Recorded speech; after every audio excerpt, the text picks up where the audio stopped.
Saludamos a los hermanos que están conectados vía internet. Estamos llegando al final del capítulo 2 de 2 Tesalonicenses. Y Pablo está esperando una acción, una respuesta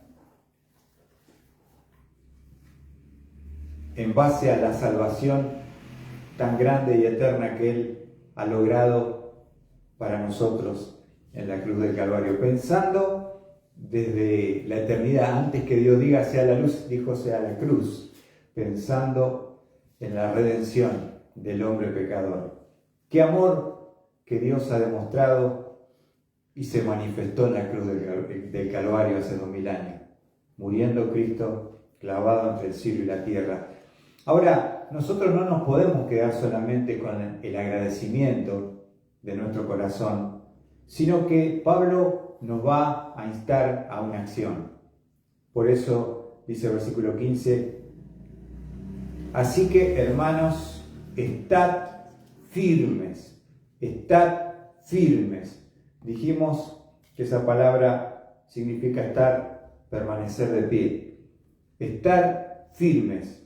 Y cuando muchos dejan el camino, cuando muchos desertan de la vida cristiana y le dan la espalda a Dios y a Cristo, hoy más que nunca tenemos este llamado de Dios a estar firmes, firmes, firmes, de pie. Y el segundo pedido de Pablo, que lo encontramos en el versículo 15, está directamente ligado a estar firme, que dice, y conservar las doctrinas, retened las doctrinas. Y justamente si queremos estar firmes, es clave, vital, que podamos conservar, retener las doctrinas, porque a través de las doctrinas es que nosotros podemos tener el pensamiento de Dios, podemos tener la actitud de Dios, podemos tener la acción de Dios que Él nos pide.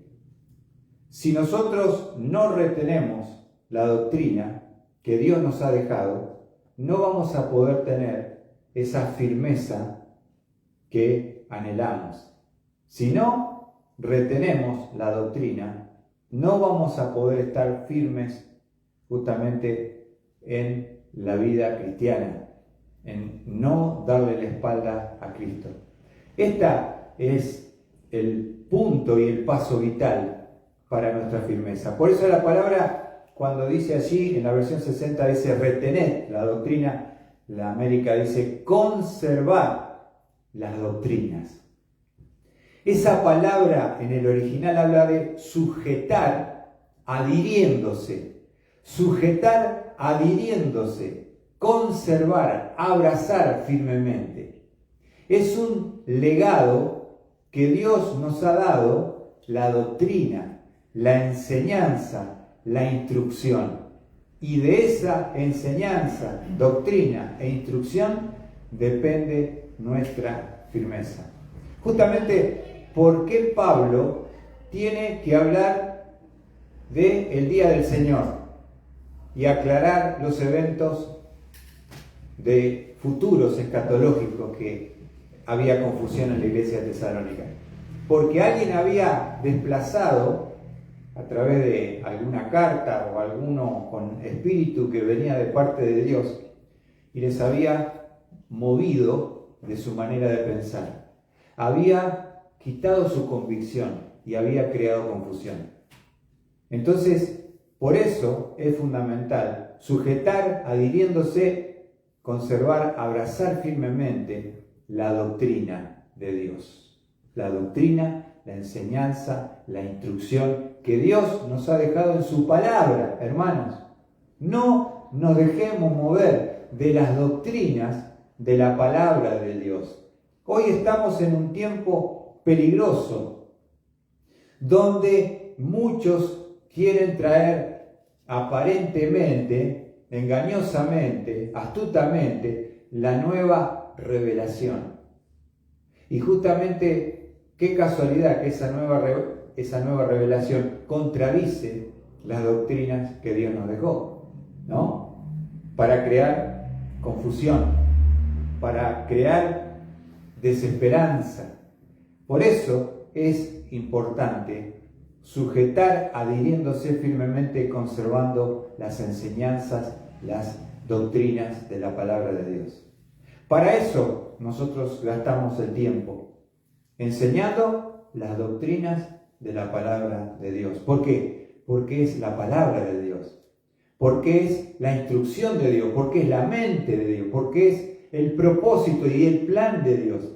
Y todo lo que va a pasar en el futuro con respecto a la profecía está en las doctrinas. Entonces, qué importante que es poder tener, como dice Pablo aquí, conservar, retener las doctrinas. Fíjense, por ejemplo, se utiliza en 1 Corintios 11:2. 1 Corintios 11:2. Y Pablo le va a hablar a la iglesia que él fundó allí en el puerto de Corinto. 1 Corintios 11, versículo 2 dice: os alabo porque en todo os acordáis de mí. Os alabo porque en todo os acordáis de mí y guardáis las tradiciones con firmeza, tal como yo os las entregué. ¿Qué significa retener? Así como te lo dijeron, así lo tenés que conservar sin alterar ni adulterar nada, ni quitar ni agregar. Es como decir, mirá, te voy a dejar una fórmula de una mermelada que hizo mi abuela, pero tenés que respetar a rajatabla las cantidades. Es una receta milenaria. ¡Wow! Entonces vos anotás en un papel cada detalle, cada líquido, gramo, lo que lleva, los elementos, y lo vas a respetar para que dentro de 500 años, cuando la mermelada se vuelva a hacer, va a tener el mismo gusto, el mismo sabor. No ha sido adulterada. ¿Entienden? Para eso es lo que Pablo dice que debemos retener, conservar las doctrinas. Y lo volvemos a leer el versículo 2 porque es maravilloso, porque él está alabando a los hermanos. Dice: os alabo porque en todo os acordáis de mí y guardáis las tradiciones o las doctrinas, las enseñanzas con firmeza, tal como yo os la entregué. Así como te lo entregué, así tenés que guardarlo y retenerlo, sin ningún tipo de alteración. Esa palabra, estamos hablando de sujetar. También se utiliza esa palabra en Hechos 2, fíjense, 2:24. Hechos 2, versículo 24. Hechos 2, versículo 24. Y está usando esa palabra, lo que significa sujetar, abrazar firmemente.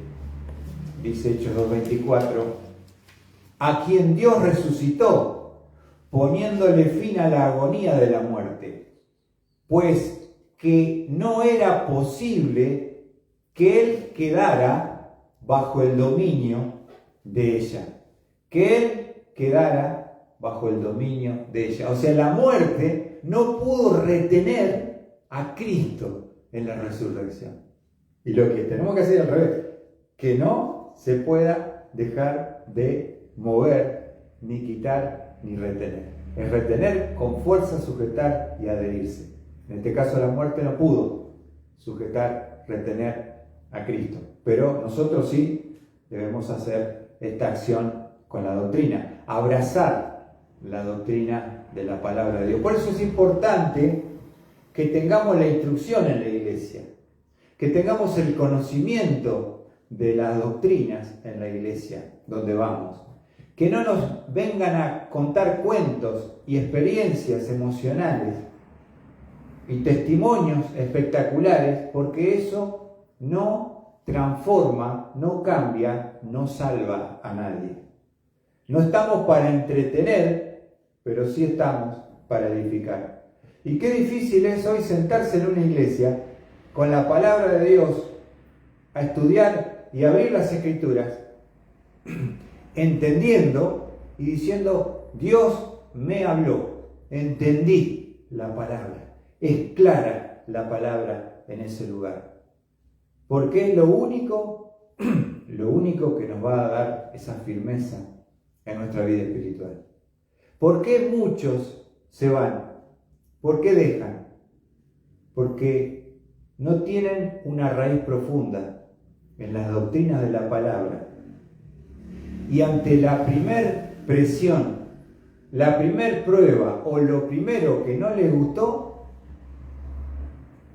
como cuando cae, ¿se acuerdan la semilla entre pedregales que tiene poca tierra? No tiene profundidad de tierra, no entra la raíz a la tierra, queda superficialmente. Al momento la recibe con gozo.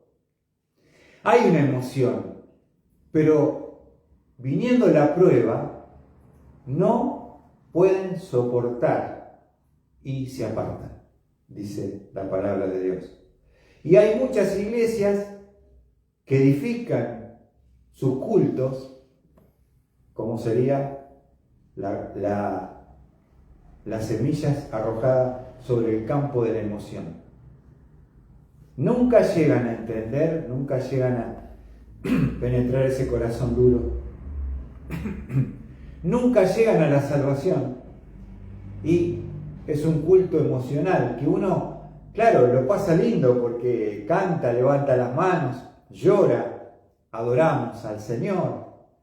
Pero cuando salimos del culto, al rato nomás que la emoción ya se fue, se terminó toda esa experiencia emocional de la reunión. Entonces uno necesita volver a otra dosis emocional. Pero la Biblia, si bien nos va a emocionar, la doctrina está creada para la cabeza de la persona, para formar el pensamiento de la cabeza, del cerebro humano. Después pasa a la emoción y a la voluntad. Pero principalmente, yo no puedo ser edificado con la palabra si no entiendo la palabra. ¿Se entiende? Si no hay entendimiento, no hay edificación. Y hoy se está entreteniendo desde los púlpitos, no edificando. Y hay una tremenda, terrible ignorancia de las Escrituras. La gente no sabe casi nada. Todo por lo que escucha, no por lo que conoce y estudia y tiene una convicción. Entonces, si tu conocimiento es superficial y no es profundo, no vamos a poder tener profundidad y firmeza. Fíjense lo que dice Pablo en la misma carta, 2 Tesalonicenses, capítulo 3, versículo 6.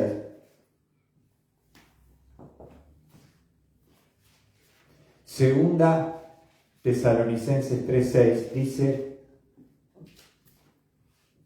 ahora bien, hermanos, os mandamos en el nombre de nuestro Señor Jesucristo, fíjese, que os apartéis de todo hermano que anda desordenadamente y no según la doctrina que recibisteis de nosotros. El hermano no anda de acuerdo a la doctrina, no está sujetándose a la instrucción de la palabra. Por lo tanto, está desordenadamente su vida y tiene que responder al mandamiento. Todos estamos sujetos a la doctrina.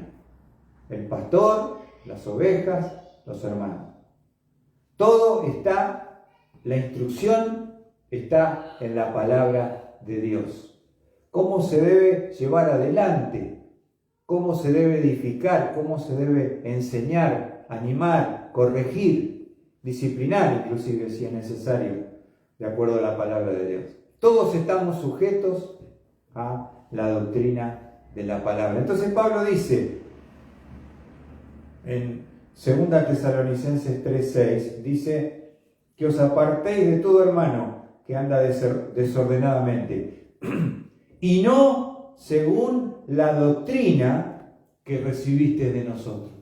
Inspirado por el Espíritu Santo, Pablo les dejó los mandamientos a la iglesia de Tesalónica y debían obedecerlos, someterse y responder a esos mandamientos. Y aquel que no lo haga, como había algunos, tiene que apartarse.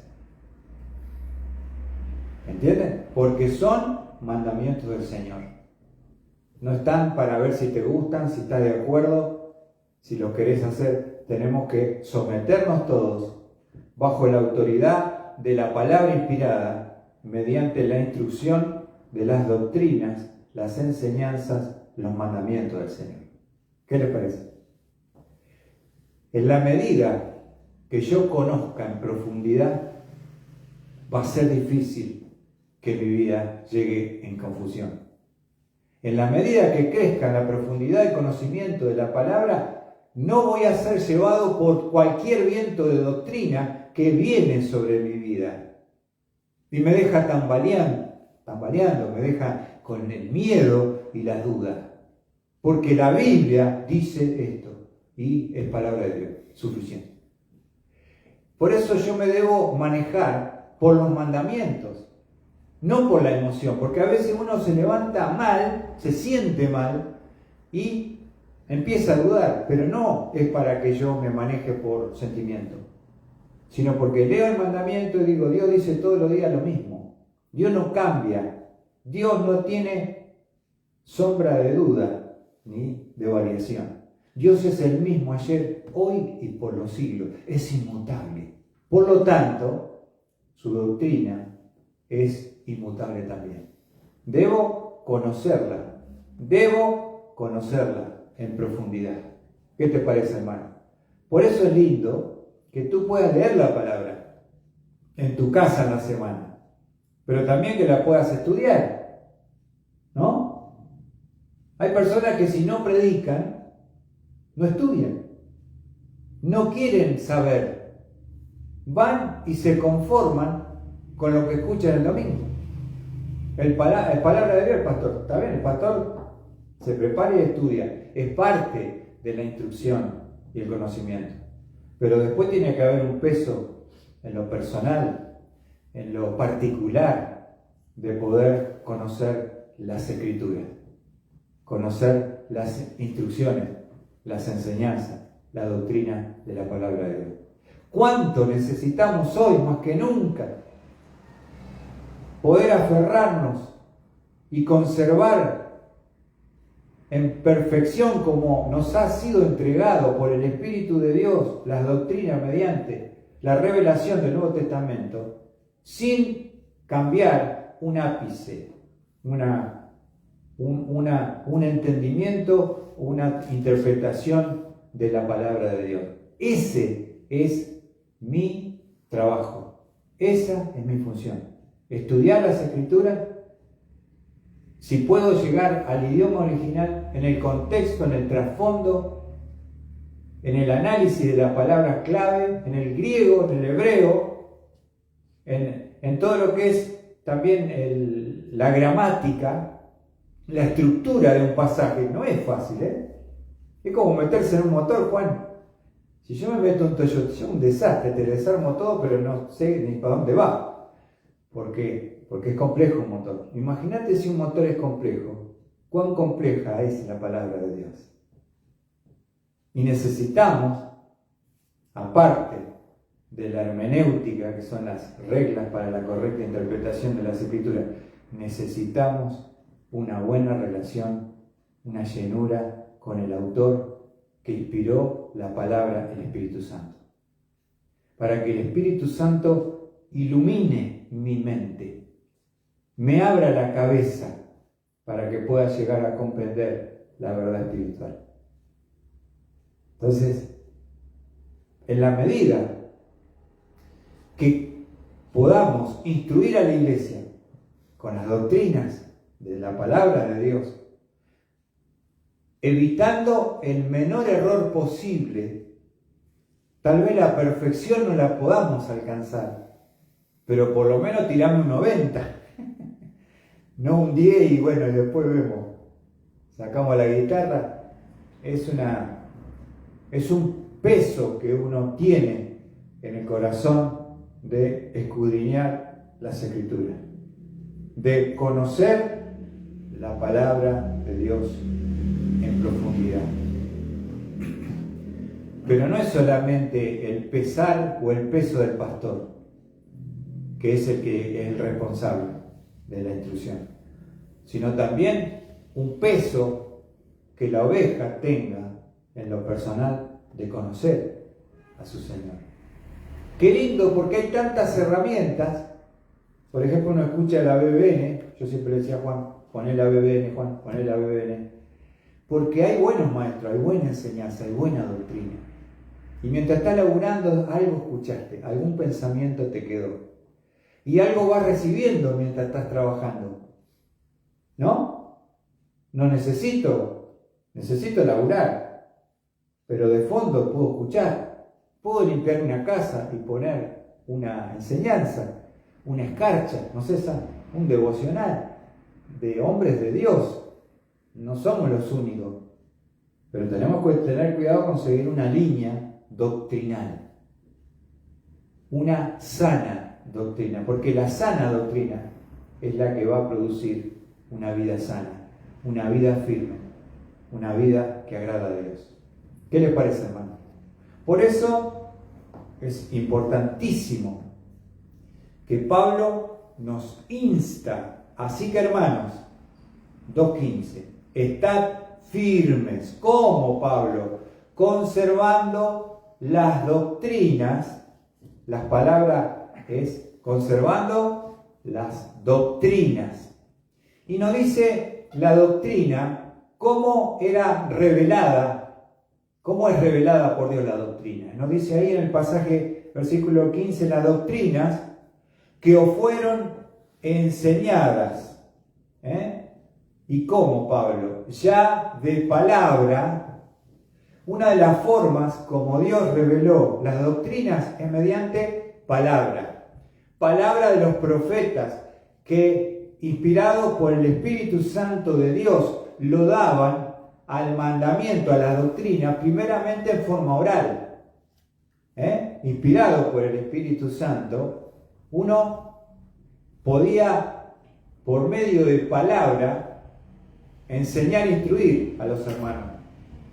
El Espíritu Santo de Dios. Por eso Juan decía, probad los espíritus a ver si son de Dios o no. ¿Se acuerdan? Porque hay muchos que venían, tengo palabra de Dios. Y era el diablo que estaba ahí, metiendo ficha.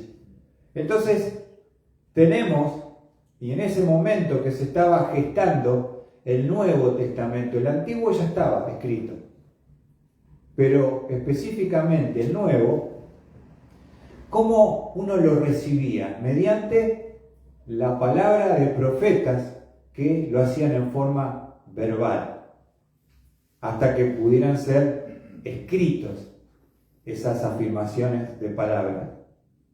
¿Se entiende? Así se fue comenzando a construir y a crear el Nuevo Testamento. Entonces dice Pablo, ya de palabra, ya lo explicamos, la segunda, ya por carta nuestra.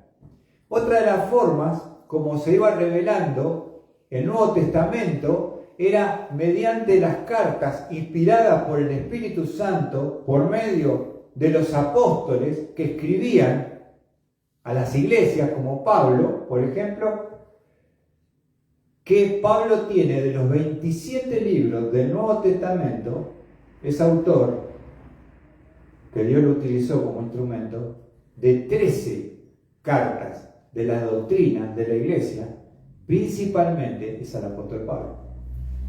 Justamente esta carta que él manda a la iglesia tesalónica forma parte del canon bíblico.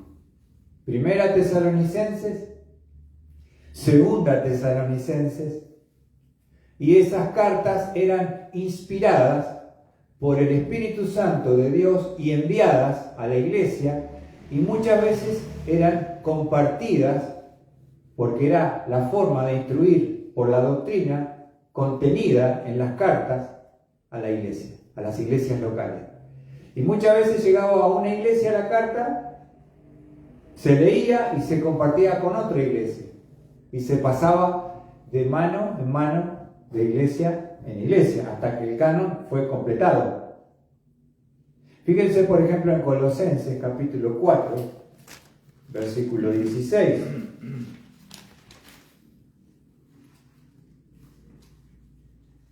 Colosenses 4, versículo 16. Miren lo que dice Pablo. Está hablando de la carta de Colosenses, ¿no? Otra de las cartas inspiradas del Nuevo Testamento escrita por Pablo. Dice 4:16. Cuando esta carta se haya leído entre vosotros, hacedla leer también en la iglesia de la Odisea, y vosotros, por vuestra parte, leed la carta que viene de la Odisea. O sea, compártanse las cartas que yo le mando a ustedes a la Odisea, y la Odisea, la que yo le mandé, se las manden a ustedes. Y de esa forma, por medio de cartas inspiradas por el Espíritu Santo, pueden aprender la instrucción de la doctrina, la enseñanza del Nuevo Testamento que estaba gestándose recién, hasta que después la revelación se va a terminar con el libro de Apocalipsis aproximadamente en el 90 del primer siglo, pero recién se va a poder aprobar y tener los 27 libros casi en el 390 ya casi en el cuarto siglo se pudo aprobar como inspirados por el Espíritu Santo los 27 libros del Nuevo Testamento, y ya tener todo el canon escrito, aprobado, inspirado, circulando, completo. Llevó un tiempo. Pero en este tiempo, ¿cómo se instruía la iglesia? Por medio de palabra de Dios, por profetas, pero también por cartas. Cartas que Pablo, en este caso, les había enviado a ellos. Las cartas. Fíjense que justamente la confusión que él está aclarando, fíjense en 1 Tesalonicenses 2, surge como parte del engaño de Satanás, confundiendo a la iglesia, cambiando su pensamiento por un rumor. Dice 2 Tesalonicenses 2:2. Segunda Tesalonicenses 2:2. Segunda Tesalonicenses 2:2 dice: que no seáis sacudidos fácilmente de vuestro modo de pensar, ni os alarméis, ni por espíritu, ni por palabra, ni por carta, como si fuera de nosotros, en el sentido de que el día del Señor ha llegado. Alguien había introducido una herejía diciendo: Pablo mandó otra carta, que no la había mandado, que no era inspirada, y que justamente le decía: estamos en el día del Señor, nos quedamos a la tribulación. Y ahí se armó la confusión en cuanto a lo que Pablo les había instruido en el viaje, en la fundación y en la primera carta, acerca del arrebatamiento antes de la tribulación y el día del Señor. Pero alguien entró, alguien trajo, alguien introdujo una herejía contra la doctrina y creó confusión. Tal es así que Pablo tuvo que salir a aclarar los eventos por orden, para que no les quepa ninguna duda que ellos no estaban en el día del Señor y nunca estarán en el día del Señor. Entonces, ¿se entiende eso? Por eso a veces hay confusión en la cabeza. No se dejen mover fácilmente de vuestra manera de pensar, ni por espíritu, ni por carta, pero es peligrosa cuando la iglesia es una iglesia ignorante, es una iglesia inmadura, porque viene un vendaval de herejía y apostasía y no queda nadie en la iglesia. Se fueron, le gustó más la nueva revelación. Así que, hermanos, qué importante, ¿no? Qué importante es este mandamiento, volviendo a 2 Tesalonicenses 2:15. Así que, hermanos, estad firmes. ¿Cómo, Pablo? Conservando las doctrinas que os fueron enseñadas, ya de palabra, ya por carta nuestra. Y ahora va a hablar Pablo acerca de que una vez que uno tiene esa convicción, esa claridad, y no se deja mover de lo que uno ha aprendido a través de la doctrina. Por eso es importante también asistir a una iglesia que tenga una línea doctrinal correcta. Hay grupos de hermanos, hay denominaciones, algunos dicen no sirven para nada. Sí, porque destacan y distinguen cuál es la línea doctrinal de esa iglesia.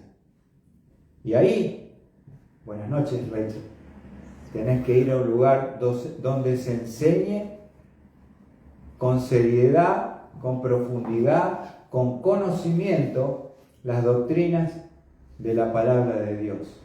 Porque ahí tenés esperanza. Porque ahí sabés que te van a decir la verdad. Porque sabés que ahí vas a tener una clara convicción de tu vida, de lo que tenemos que hacer, cómo manejarnos y aún el futuro, lo que nos espera, también podemos tener esa claridad de la palabra de Dios. No es solamente llenar la cabeza con conocimiento, sino conocer las doctrinas para tener firmeza y para tener clara convicción de lo que dice la palabra de Dios. Cuando Jesucristo fue tentado por el diablo, Jesucristo era Dios manifestado en carne. Pero él nunca dijo, yo te digo, Satanás le dijo. ¿Sabe qué le dijo Jesús a cada tentación? Escrito está, escrito está, escrito está. Utilizó la palabra inspirada del Antiguo Testamento para responder a la tentación que usaba también Satanás, a veces torciendo las Escrituras, contra el mismo Cristo. Ahora, tremendo, ¿no? Por eso es importante tener conocimiento, porque el conocimiento te da claridad, y la claridad te da convicción, y también te digo una semana, compromiso, cambio. Seguimos. Todo con C, claridad, compromiso, cambio, certeza de lo que se espera, convicción de lo que no se ve. Por eso uno dedica su vida al estudio. Lo que me han enseñado en la iglesia, donde yo primeramente me congregué, donde pertenezco al grupo, sigo en esa línea. No me fui para otro lado. ¿No? ¿Pero por qué? Porque tenemos un claro compromiso delante de Dios, de que un día Dios nos va a juzgar por lo que hayamos enseñado a la iglesia, a los hermanos. Y ahí tenemos que decir, ¿qué enseñaste? ¿Qué te enseñé yo? ¿Conservaste a rajatabla, en perfección, lo que yo te dije? Y eso es lo que uno se preocupa por estudiar. Para que Jesús estuviese acá, ¿qué me diría hoy a mí? Si Pablo estuviera acá, yo pudiera escuchar, qué lindo que Pablo me hablara a mí. Y Dios lo hace, ¿cómo? vida a través de lo que ellos nos han escrito, conservando y cuidando cada palabra, cada interpretación, para hacer lo más exactamente posible a lo que fue el original. Y de esa manera, esa palabra poderosa y viva transforma, cambia, salva, restaura, da esperanza, da ánimo, levanta. ¿Qué les parece? Y eso, porque no hay otra cosa más grande, más poderosa que predicar la palabra, a tiempo y fuera de tiempo, pero hacerlo de acuerdo a lo que, como fue escrita en el original. Qué tremendo trabajo ahí, ¿no? Para poder tratar de ser fieles a nuestro Dios. Y ahí es donde uno se queda tranquilo, que después el resultado es de cada uno, la decisión es de cada uno, pero la parte que a uno le corresponde, poder ser verdaderamente, decir, una vez tenía un profesor que me decía, cuando nos enseñaba exposición bíblica, ¿qué haríamos si Jesús estuviera sentado ahí escuchando mi mensaje? Yo hacía, y ya el profesor era una persona preparada, y tener ese peso, ese compromiso, que no es por la gente y lo que sabe o no sepa, sino por lo que me corresponde y mi responsabilidad delante de Dios. Y ahí es donde a veces uno dice, Señor, ¿qué quieres decir acá? Señor, no entiendo este pasaje. A veces estoy días estudiando, pensando, meditando, y no lo entiendo. Buscando, por supuesto, tenés guías también, siervos que conocen la palabra en profundidad. No es que uno anda en la adivinación, pero trabajando para conocer la palabra de Dios. Y eso es el propósito de nuestro ministerio también, ¿no? Ser fieles, ¿no es cierto? Como lo hicieron los japoneses, Juan. No le ponga repuesto chino. Ponele original. Si querés que tenga el mismo rendimiento y resultado, ¿no? ¿Viste? Si le pones cosas truchas, baratas, no funciona. Entonces, acá estamos hablando de almas eternas, de salvación, de cambiar decisiones. Por eso tenemos que predicar la palabra. No inventemos más nada. Está todo acá. Vamos a ver el versículo 16. Después de que Pablo nos ha dicho, así que hermanos, estad firmes, conservad o retened las doctrinas que os fueron enseñadas ya de palabra, ya por carta nuestra, una vez que hemos hecho esas dos cosas, y que nuestro Señor Jesucristo mismo, que de Él viene todo, nos dice Pablo, el Señor Jesucristo, está hablando de ese supremo en autoridad, soberano dueño, el Señor Jesucristo, Salvador, Mesías,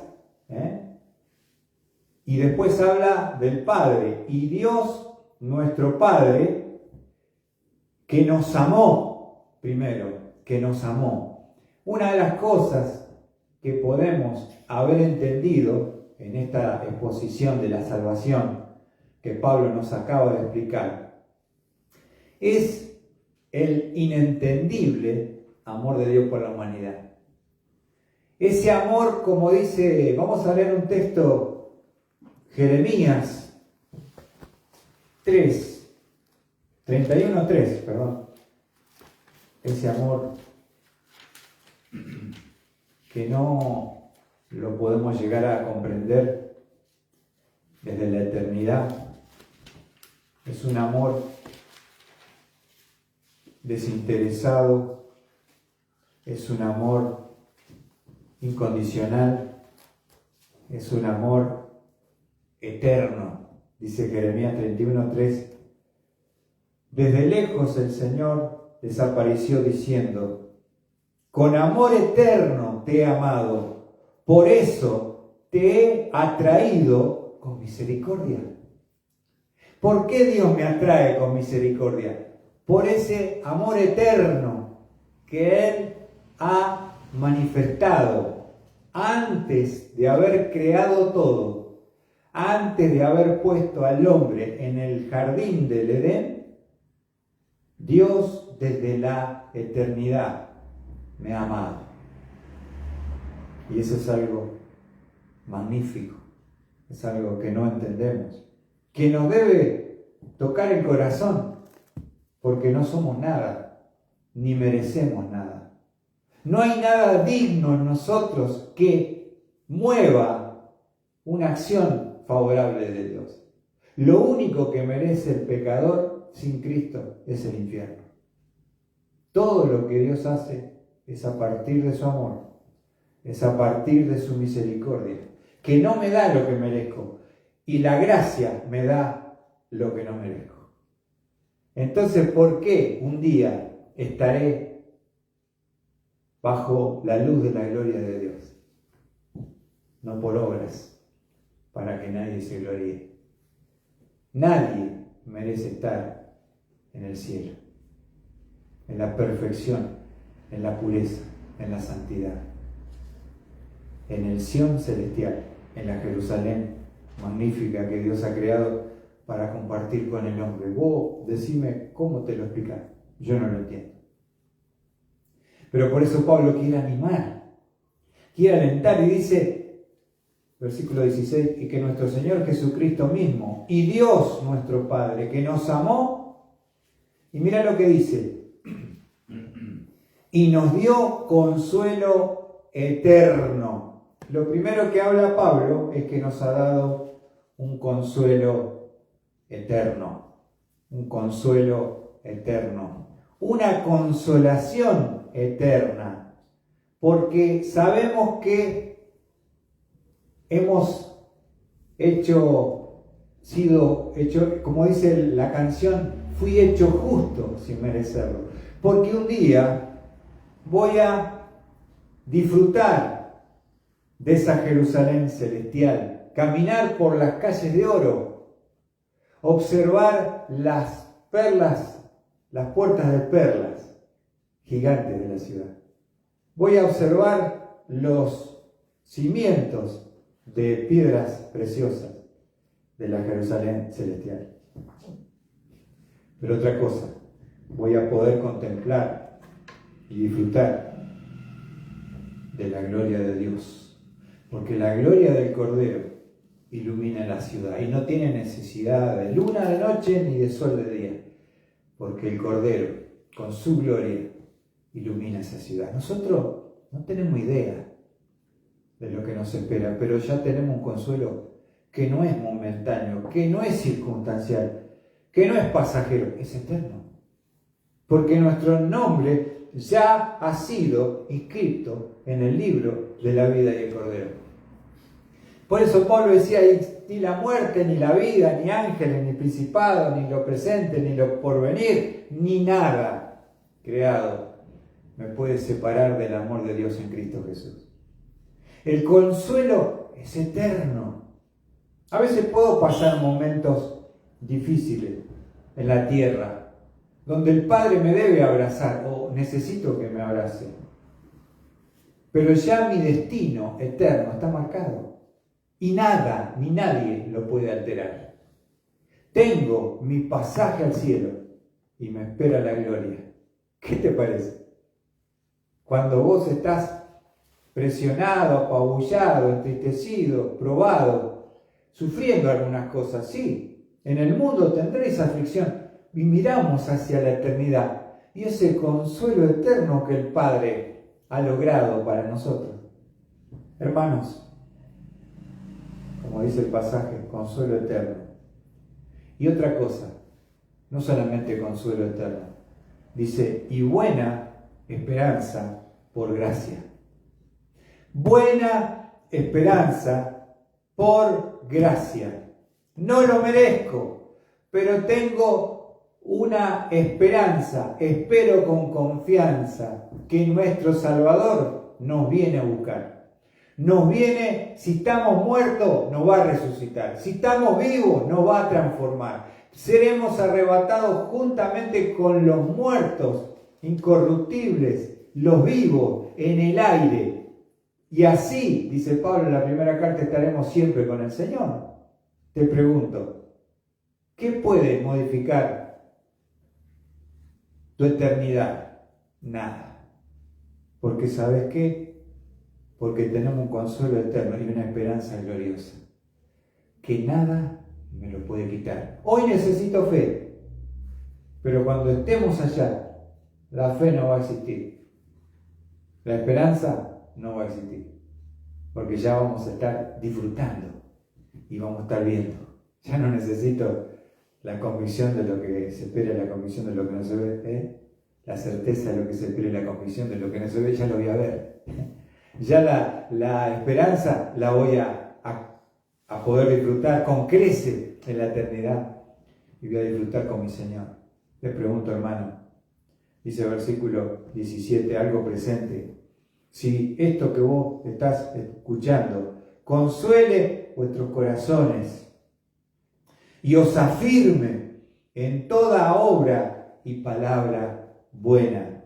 Lo futuro tiene que producir un consuelo presente en mi corazón, un afirmarme en toda obra de Dios, de esa obra que Él preparó de antemano, poder servirle, y también palabra buena, que pueda usar esa boca como instrumento de justicia para predicar, para animar, para alentar, para que pueda ser una herramienta de Dios.